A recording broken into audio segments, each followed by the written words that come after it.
for the NBA to take over topical sports conversations, for the NBA to find out who their next champion will be. Tonight there's playing games to decide the Eastern and Western Conference's 7th and 8th seeds. Who will tell us more information about that than the man that runs the game? The best agent in the NBA, the founder of Clutch Sports, friend of the program, ladies and gentlemen, Rich Paul. Hey, Rich. What's up, fellas? Okay, so you told us you might potentially be in transit. The fact that you're not, I want to let you know we thank you for it. We thank you for it because you were worried about the quality of the connection, I think. So you're only holding up right now for us to talk to us. So we appreciate you, Rich. Great to see you. Okay, let's talk about this. NBA playoffs are where stars are made.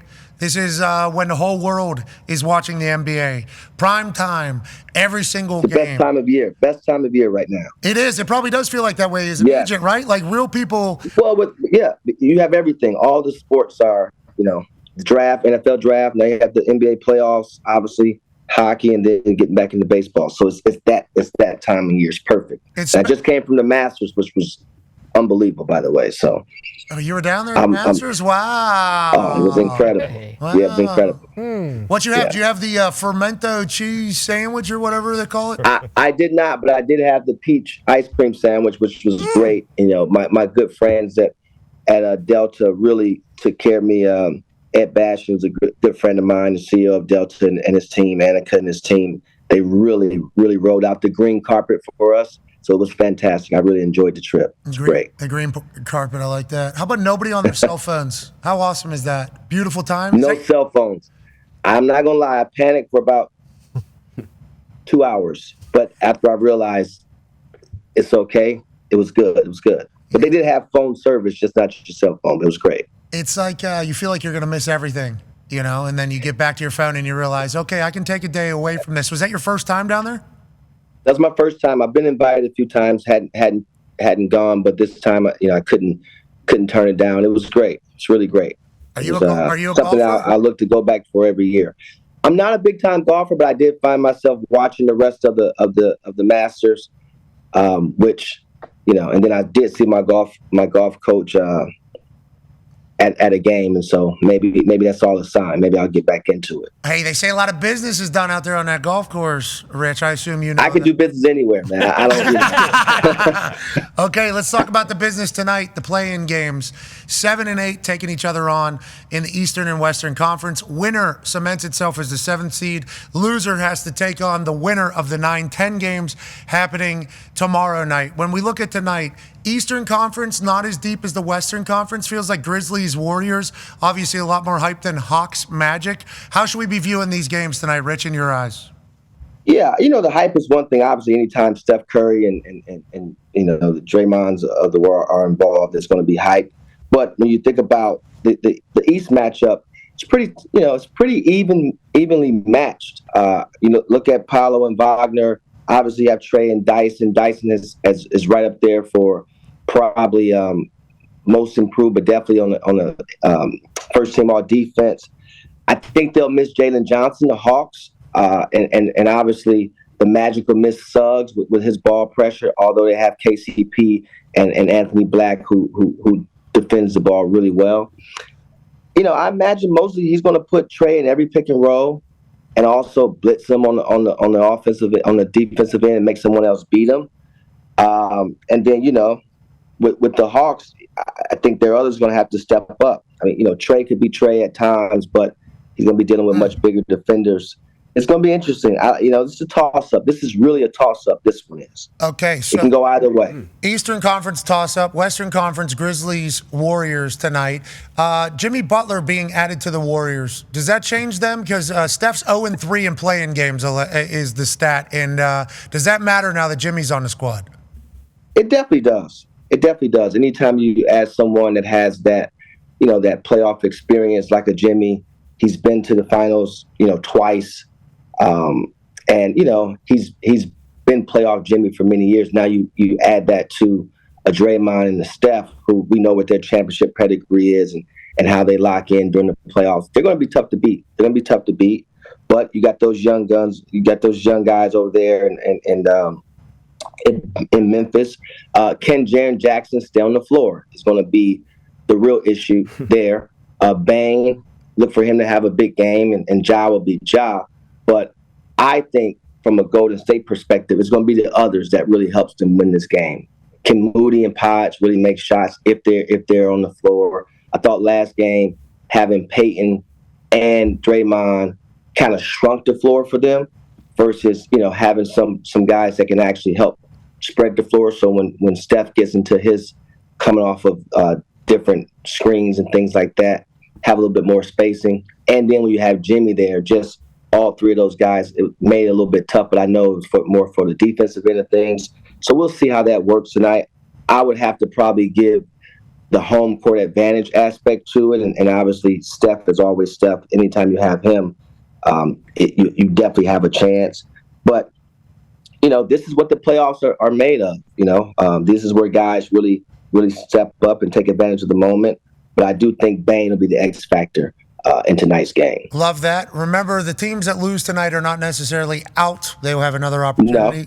They will have to play against the winner of the 9-10 seed to inevitably get the 8 seed in their respective conferences. Let's talk about the playoff picture a little bit more. D-Bud has a question for you, Rich. Yeah, with the matchups, obviously we got to figure out what's going on with the top 2 seeds after the play-in, but with the first round matchups that we already know on the East and West, which ones are you most interested in, you think will be most interesting in the first round? Look, listen, that Nugget-Clippers series is going to be tough. Obviously, you have to deal with Jokic, but Kawhi seems to look extremely healthy, and they've really managed him properly, getting him halfway through the season, managing his back-to-backs. I think he played his first back-to-back not too long ago. He looks incredible, and T. Lue and his game planning, he's always going to come prepared. James is tough off that, anytime you can set a high ball screen, he's getting downhill. Mm-hmm. He loves to draw fouls, and obviously if he has the 3 going, he's really tough to stop. But Jokic is Jokic, and they've been there before, and so that matchup is going to be, I think that goes 7. And then you have the Timberwolves-Lakers matchup. That's not going to be an easy one for anybody. Anytime you're dealing with that youth, that size that the Timberwolves have, and obviously Ant being able to be Ant, he can give you 40 any night. On the other side, you have the experience with LJ and Luka being, at the level that they play IQ-wise, et cetera. But they're going to have to depend on their others as well. Austin Reeves would be the X factor in that series, I believe. And then when you look on the East, I'm looking forward to that Detroit Knicks series. Oh, yeah. I think that's a bad matchup for the Knicks. And JB Bickerstaff has those guys playing really, really well. And so, look, I don't think there's the Cavs and Celtics, they can't sleep depending on who they get. Wow. And then obviously, the Rockets, the Rockets play the Warriors, that'll be very interesting series there. And so, look, it's the playoffs, man. I think anybody can be beat. There's never been this much parity in our league. I think I said this to you guys before. So, I'll be glued. I'll be at some glued. I'll be, this is a time where you don't have enough monitors. And, being at a game is kind of torture for a guy like myself because I like to hear and see everything that's going on. Yeah, you need to catch up on happenings around the entire NBA that you run. You need to at least keep heads. No. Yeah, the issue when you're at one game is there's only 2 teams here. There's a bunch of other things happening that obviously you have to monitor and keep your eye out for. And you talk about the parity of the league. I think it's been electrifying. And I think it's all because of the stars. You talk about Kawhi coming back, it's like that's good for basketball. Because even if people haven't been paying attention all season, the casual fan, they know Kawhi's name. They know the Kawhi moments. Absolutely. So him and Harden, too. Harden back, too, in the bright lights. And T. Lue. Yeah, great news for the NBA, I think, as a whole, having them. Now, the NBA made some massive moves, I think, very close to the playoffs. Connor has a question for you, Rich. Yeah, Rich, it feels weird that 2 teams, the Nuggets and the Grizzlies, who are in the playoffs and still hunting for a championship, would fire their coaches over the last month or so before the most important time starts. Is that normal? Like, what the hell happened there? Is Jokic now the head coach of the Nuggets, and then is Ja the head coach of the Grizzlies? I assume the second one probably not, but maybe Jokic with his basketball IQ everyone talks about. about as the head coach of the Nuggets now. Like, can you tell us what really went on there, what the situation was? And also, I know you have a million things to do, but, we're still waiting on our Clutch Sports hats, and I see you have one on, and they're really cool. So well, this is not a Clutch Sports hat. This is Clutch Athletics, but they're on the way. They're on the way. I will send you both. No, I think the last thing Jokic wants to do is coach. I don't think he has any desire to do that. He has enough with between him putting up triple doubles and his horses. But I think it's uncharacteristic. It's not something that we've seen consistently throughout our league. But at the end of the day, when owners make decisions, it's their team. They're making a decision for the reasons that they all know internally, and so. Some good coaches, pretty good coaches, were let go of their roles, and the timing of it again, very different. We haven't seen that before, but at the same time, they made the decisions, and now the team has to focus. All these teams have to focus towards the playoffs with Memphis and obviously Denver. The Phoenix situation, 3 coaches in 3 years. I think they look to have some consistency there. Obviously, the guy there for them that I think is probably likely the mainstay is a guy like Devin Booker, has a lot invested there, and doesn't seem like the type of guy that want to be uprooted unless you force his hand. And so we'll all see what happens there. But I do imagine they try to go a little younger, maybe. And try to have some consistency there within their coach. They've had changes. It's hard to have continuity when you have that many changes at the head coaching position.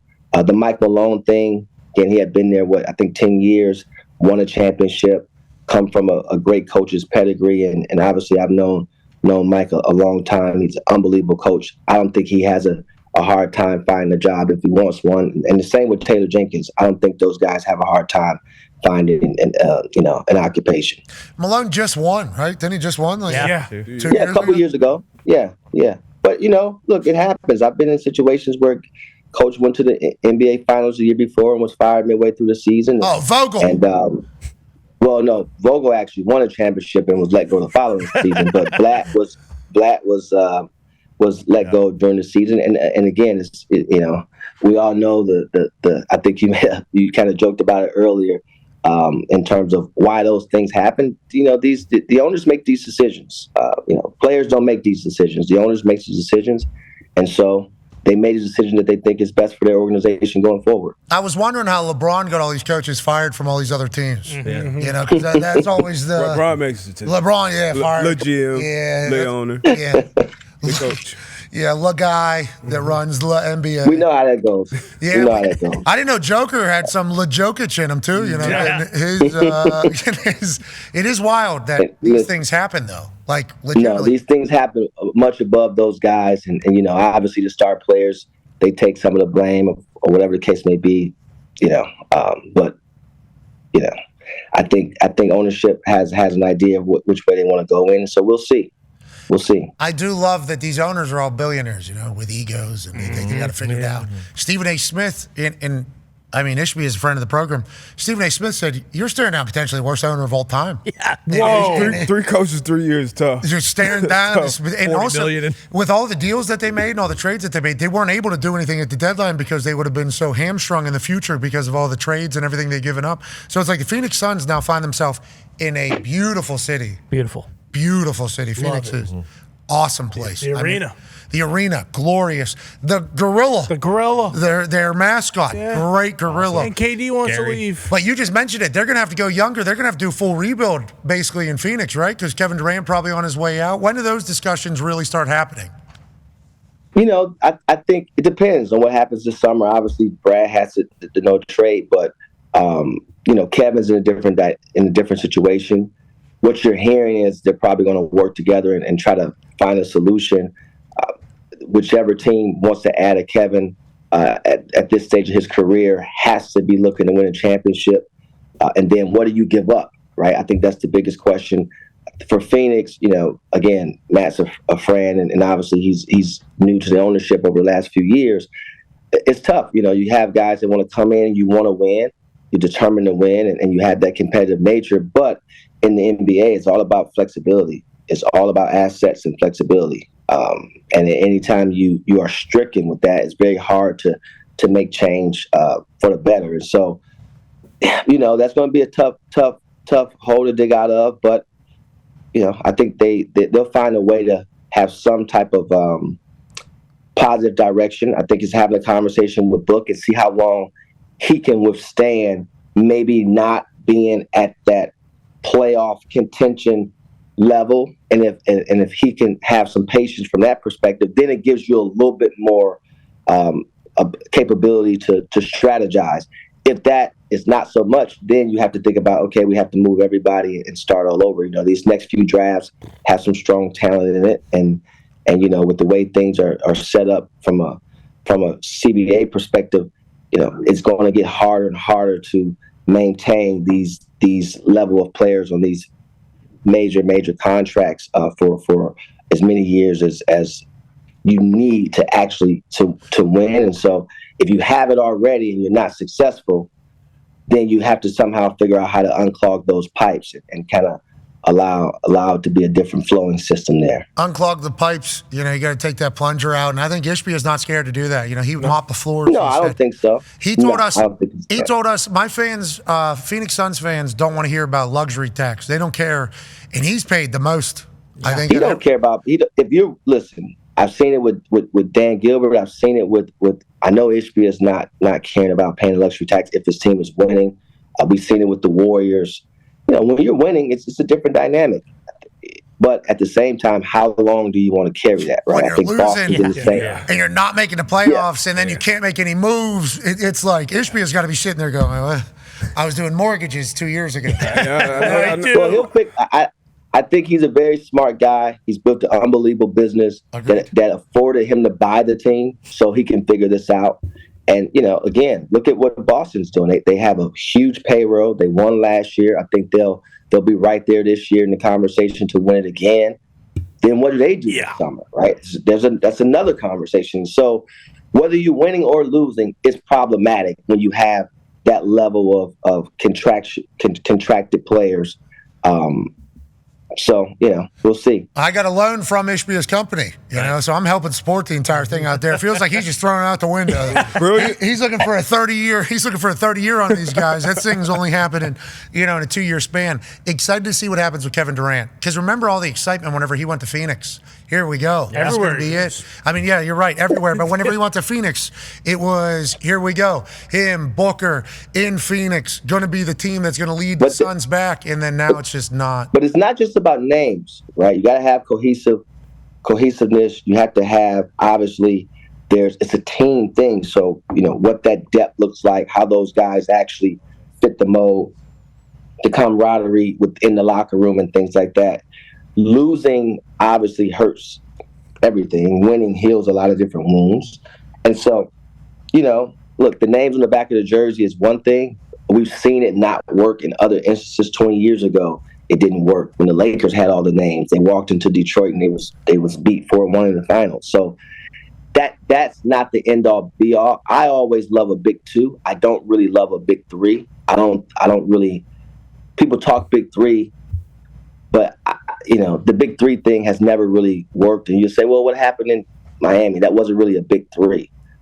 There was 3 guys that went in the lottery and they did really well individually on their team. So they put up big numbers and had big accomplishments. But when you think about it, Bosh was the ultimate professional. He took a back seat and he played a role in which, because he had such a high IQ and he was such a professional as an individual, his approach to everything is what made that work.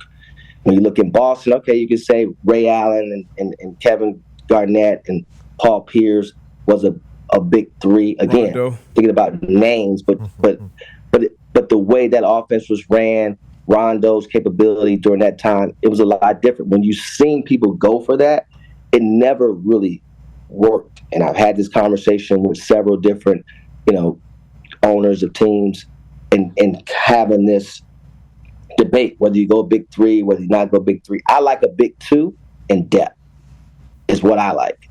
That seems to be a winning pedigree. Need people to buy in. We talk about that Olympic team. And it's like you got all these superstars that are just doing their role, doing their job. Tatum not even but playing. how many of them played big? I mean, you look at the effort that Devin Booker made. He starred in a role on that team. But on that team coming in there, you have this approach already to know that this is what I have to do. It's very hard to get the guys to do that on a team that I'm a max player on, so I should be this player. Right, and then you have the people around them and the comments being made. It's just, it's all about the mindset and your approach. So, but I prefer, again, I don't want to go into team ownership or run a team. But if I was to do that, my focus would be a big two, depth, guys with a professional attitude and approach, guys that want to start in a role and that are selfless, night in and night out, and giving a valiant effort on both ends of the floor, night in and night out. And that normally equates to winning. I've been a part of winning teams for many years, whether it's through high school, in the pros, been around it for many years. That equates to winning for sure. And it also equates to winning within an environment of what you guys are building and business as well. Yeah, so, everything. I think you get everybody bought in. Obviously, that is the best for the entire team. You look at what Boston's doing right now, right? That's Tatum and Brown, and then everybody just kind of bought in around that. No doubt. And they have selfless. Pritchard's selfless. Yeah. We know what Holiday brings to the table. Derek White, we've seen what he did, in the Olympic team and also in Boston. Just a selfless mentality. Look at Al Horford. Yeah. Again, been in the league for so many years, a champion, selfless. And so that is a winning pedigree. It just is. And then even if you go back, that's how the Spurs won so many championships. Like they had. Ginobili could have started on any team in the NBA. He embraced the role coming off the bench as a sixth man, but he finished the game, and he was unbelievable. So, again, we've seen this work time and time again, and I guarantee you ask any GM, any winning coach, any winning owner, they'll tell you the same thing. Well, let's talk about Big Two that there is now in Los Angeles, but it used to look very different. That guy down in Dallas still has a job. They're telling him to his face he doesn't deserve it, Mavericks fans. Ty has a question for you. Yeah, Rich, it was reported that Nico Harrison is holding a press conference today with Dallas media, but no recording devices are allowed to come in or anything like that. He kind of just wants to, I guess, set the stage for before the play-in game. Have you ever heard of something like this happening before? And then B, is there anything really outside of the Mavs winning a championship that he can do to kind of save face? Or is this thing inevitably going to kind of crash and burn because we see what Luka's doing in L.A.? Look, obviously it's a tough spot to be in, but I know Nico many years. I know the person he is. I know the man that he is, the father that he is. And so I don't question Nico when it comes to things. Obviously, he made a business decision that they felt was the right decision for their organization, and and they followed through with it. And so, at the end of the day, that ownership group and that front office made a decision. I've moved on from that because obviously I have Anthony Davis there that needs to really focus and try to turn whatever the culture or the environment is into a positive the best way he can. Obviously, he can't replace the guy that they traded, but he has a job to do. And so, it's, again, this is something that we've never seen before, and everyone wants to blame it somewhere or not. But obviously, that's the seat you sit in that comes with the territory, and so you have to take on those things. And I'm sure Nico is trying to handle that to the best of his ability. But ultimately, I think that's going to be a forever state. Obviously, we've seen the game when they went back and played there, and we know how beloved Luka was there. But, decisions are made, and at some point, we all have to move on. And so I know it's tough for that environment, that fan base, and so on and so forth. But, I just think if you continue to focus there, it's going to always be this greatness. And I think that's unfair to the guys that's there every day, putting in the work, putting in the effort, trying to win ball games. And so, I don't know how he pleases everyone there. I don't think you can please everyone in life all the time. And so when you make a decision, you have to move on. So in the NFL, we had Hard Knocks offseason, and Joe Shane, the general manager of the Giants, was like, in 8K, basically saying we're not paying Saquon Barkley that amount of money. We need to move on from Saquon. Yeah. And then Saquon goes and wins the Super Bowl and is Player of the Year and breaks a rushing record for a season with the Philadelphia Eagles in the division right in front of his face. And it's like this Luka trade with Luka and LeBron seemingly working out and playing very well. Nico's going to have to watch that. And you said it's a gray that it gets chatted about, and I understand for you, especially representing players that are on the Mavericks, and how everybody was talking about how the Mavericks got fleeced here and everything like that. I couldn't even imagine the convos you have to have with Anthony Davis, because the way he's being talked about as if he's not, a former NBA champion and a top 10, top 15 player in this whole thing. But boy, if the Lakers go on a run here and Luka does what he did last year for the Mavs and take them to the finals, it is going to be loud for Nico forever. And I'm happy you know him, because I don't know him. The only thing I know of him is he made a decision that everybody that I know around basketball said, oh, this guy's trying to make his fans hate him. Like, this guy is trying to tank the team. And if he's not trying to do that, that'd be a tough thing to have to battle against for the rest of your career. Good luck, Nico. Good luck. Good luck. No recorder in this conversation. Nico just wants to introduce himself and maybe to the reporters and keep it moving going forward. This guy, accomplished businessman with Nike. Now he's running the Dallas Mavericks. New ownership, obviously. They got Clay down there. They got AD down there. They obviously have a squad that, maybe is able to turn around. And maybe the story is different next year. But this year... Well, they listen, they haven't been healthy. I think as a healthy team... But they moved on from Luka because they didn't think he could play, right? And they say this guy's too fat, too slob, not good enough to play, and then their team's not healthy. And listen, again, I can't, mask whatever decision that was made. That's not my job. What I will say is they're not healthy. So whenever they're able to be whole, it's not one versus the other. It's whatever they felt like the team would be better positioned for going forward. Now, as long as these guys do well on this other end in terms of where Luka is now at, and obviously, that's going to sting. That's always happens. We call it after cards. And so same way with Saquon. If Saquon does not win a Super Bowl or whatever the case may be, then the sting is probably a little bit less. But the fact that he did win, it's going to sting. And that's the thing. That's the price that you pay when you make those type of decisions. That's the risk that you take when you make those type of decisions. But look, we've all been in situations where we have to make big boy business decisions. And when you make those decisions, you have to live with the consequences of those decisions. That just comes with the territory when you are a decision maker.